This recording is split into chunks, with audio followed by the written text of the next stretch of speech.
महत्त्वाची बातमी ओबीसी नेते लक्ष्मण हाकेंनी मद्यप्राशन केलेलं नव्हतं। हाकेंच्या वैद्यकीय चाचणीनंतर हा निष्कर्ष समोर आल्याची माहिती सूत्रांनी दिलेली आहे। प्रदीप कापसे माझे सहकारी आपल्याला याविषयी अधिक माहिती देतील। प्रदीप, सुधीर, आपल्याला खरं तर काल लक्ष्मण हाके यांना मराठा आंदोलकांकडून जाब जो आहे तो विचारण्यात आला। रात्री सोनगाव पोलीस ठाण्यामध्ये बराच गोंधळ जो आहे तो पाहायला मिळाला। मराठा आंदोलकांचा दावा होता की लक्ष्मण हाके यांनी सार्वजनिक ठिकाणी मद्यप्राशन जे आहे ते केलेलं आहे आणि त्यानंतर त्यांनी शिवीगाळ सुद्धा केली, अशा पद्धतीचा आरोप जो आहे तो मराठा आंदोलकांकडून करण्यात येत होता।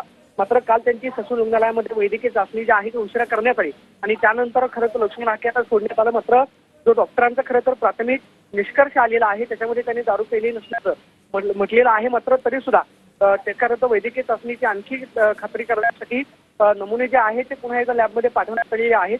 कदाचित त्याचा अहवाल येण्यासाठी 2 ते 3 दिवस लागू शकतात। मात्र जो प्राथमिक अहवाल किंवा प्राथमिक निष्कर्ष जो काढण्यात आलेला आहे त्याच्यामध्ये लक्ष्मण हाके यांनी दारू पिलं नसल्याची माहिती सूत्रांकडून मिळते। मात्र आणखी खरं तर लॅबमधला रिपोर्ट जो आहे तो येण्यासाठी 1 ते 2 दिवस लागू शकतात। त्यानंतर सुद्धा स्पष्ट होईल की लक्ष्मण हाके यांनी दारू पिली होती का। मात्र जो प्राथमिक निष्कर्ष काढण्यात आलेला आहे त्याच्यामध्ये तर म्हणण्यात आलेलं आहे की लक्ष्मण हाके यांनी दारू जी आहे ती पिली नव्हती। नक्कीच धन्यवाद तुम्ही दिलेल्या सविस्तर माहितीसाठी। तर हाकेंच्या वैद्यकीय त्याचा कालावधी 6 महिन्यापासून आहे। जीवाला धोका आहे म्हणून निश्चित जीवाला धोका आहे, पण जीव गेला तरी बेहत्तर। या महाराष्ट्रामधल्या 50 ते 60% ओबीसी भटक्या विमुक्तांचा आवाज हा लक्ष्मण हाके तसुवार सुद्धा कमी करणार नाही। पोलीस स्टेशन मध्ये त्या मराठा तरुणांनी नेलं की कोणी नेलं नेमकं? पोलीस गाडी आली तिथं, पोलिसांनी मला तिकडे घेऊन गेले। त्यामुळं त्यांची म्हणणे होतं की यांची टेस्ट घ्यावी, माझी तयारी होती। बरं, मी तिथंच प्रेस कॉन्फरन्स केलेली आहे, सर्व मीडियांच्या कॅमेऱ्यासमोर प्रेस कॉन्फरन्स केलेली आहे।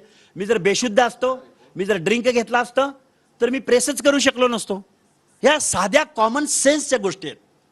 त्यामुळं आम्ही ओबीसीचा आवाज कुठेही थांबवणार नाही। तुम्ही गृहमंत्र्याची भेट घेणार आहे कारण की सुरक्षेचा प्रश्न आहे, कायदा आणि सुव्यवस्थेचा प्रश्न। मी गृहमंत्र्यांची भेट घेण्याची मला आवश्यकता वाटत नाही, कारण प्रत्येक एसपीनं प्रत्येक सीपीनी मी ज्यावेळी बीड जिल्ह्यामधून ज्यावेळी मी पुण्याकडे येत होतो त्यावेळी मला पोलीस प्रोटेक्शन काही ठिकाणी भेटलंही नव्हतं, तरीही मी कुणाकडे तक्रार केलेली नाही। मी माझ्या सांगोला या माझ्या मूळ गावी गेल्यानंतर सांगोल्याचा पीआय मला कुठल्याही प्रकारचा रिस्पेक्ट करत नाही किंवा एकही पोलीस पाठवत नाही। सोलापूरहून फक्त एक कॅनवाईची गाडी येते, तर त्या सांगोल्याच्या पीआयची सुद्धा चौकशी झाली पाहिजे, कारण सांगोल्याचा पीआय कधीही इरिस्पेक्टिव्ह वागतो। मी ज्यावेळी त्यांना विनंती केली त्यावेळी ते म्हणाले मला वरून आदेश येऊ दे मग मी बघतो।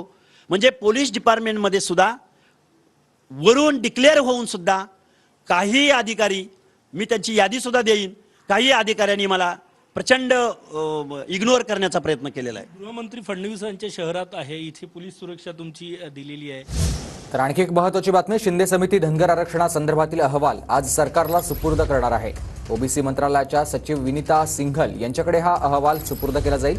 सुधाकर शिंदे यांच्या 9 जणांच्या समितीनं 9 महिने 5 राज्यांमध्ये जाऊन धनगर आरक्षणाच्या संदर्भात अभ्यास करून हा अहवाल तयार केला आहे। एसटीतून आरक्षण मिळावं अशी धनगर समाजाची मागणी आहे।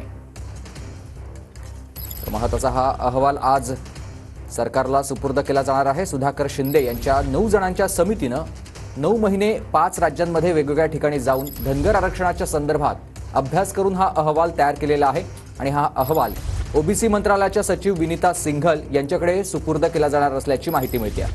शिंदे समिती धनगर आरक्षणासंदर्भातील आपला अहवाल आजच सरकारला सुपूर्द करणार आहे।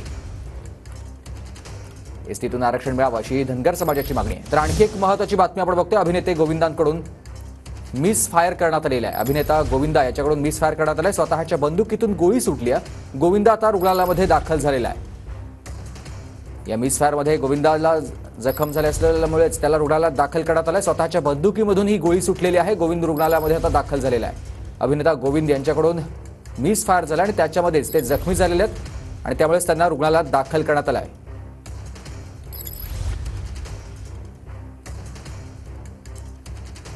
अभिनेता गोविंदा यांच्याकडून मिस फायर झाला आणि स्वतःच्या बंदुकीमधूनच गोळी सुटल्यानंतर आता गोविंदांना रुग्णालयामध्ये दाखल करण्यात आलेलं आहे। त्यांच्या पायाला गोळी लागलेली आहे।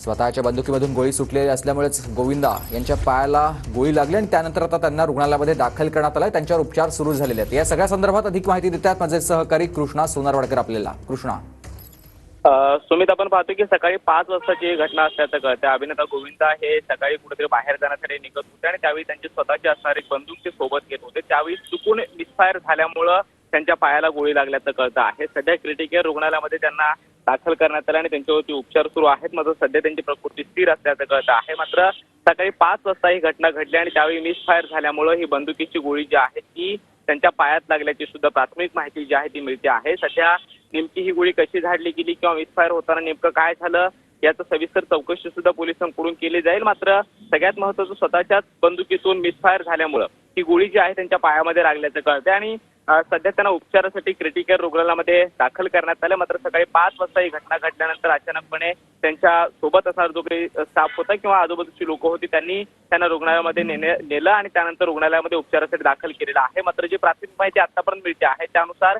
गोविंदा यांची स्वतःची जी काही बंदूक आहे त्या बंदुकीतून मिसफायर झाल्यामुळे ही गोळी जी आहे ती त्यांच्या पायात लागल्याचं कळतं आहे. सध्या अभिनेता गोविंदा हे रुग्णालयामध्ये दाखल आहेत आणि त्यांच्यावरती उपचार सुरू आहेत. नक्कीच धन्यवाद तुम्ही दिलेल्या सविस्तर माहितीसाठी.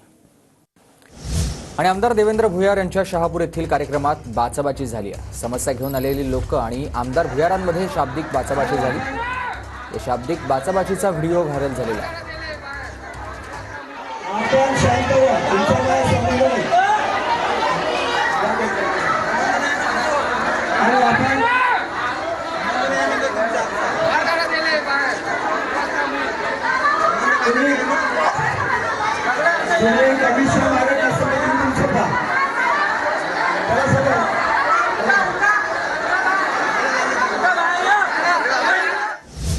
आणि माढा विधानसभेमधील महाविकास आघाडीच्या नेत्यांची आज टेंभुर्णीत बैठक होणार आहे. विजयसिंह मोहिते पाटील, धैर्यशील मोहिते पाटील, बळीराम साठे या बैठकीला उपस्थित राहतील. काल बबन शिंदेंनी शरद पवारांची भेट घेतल्यानंतर शिंदे विरोधक आता अस्वस्थ झालेले आहेत.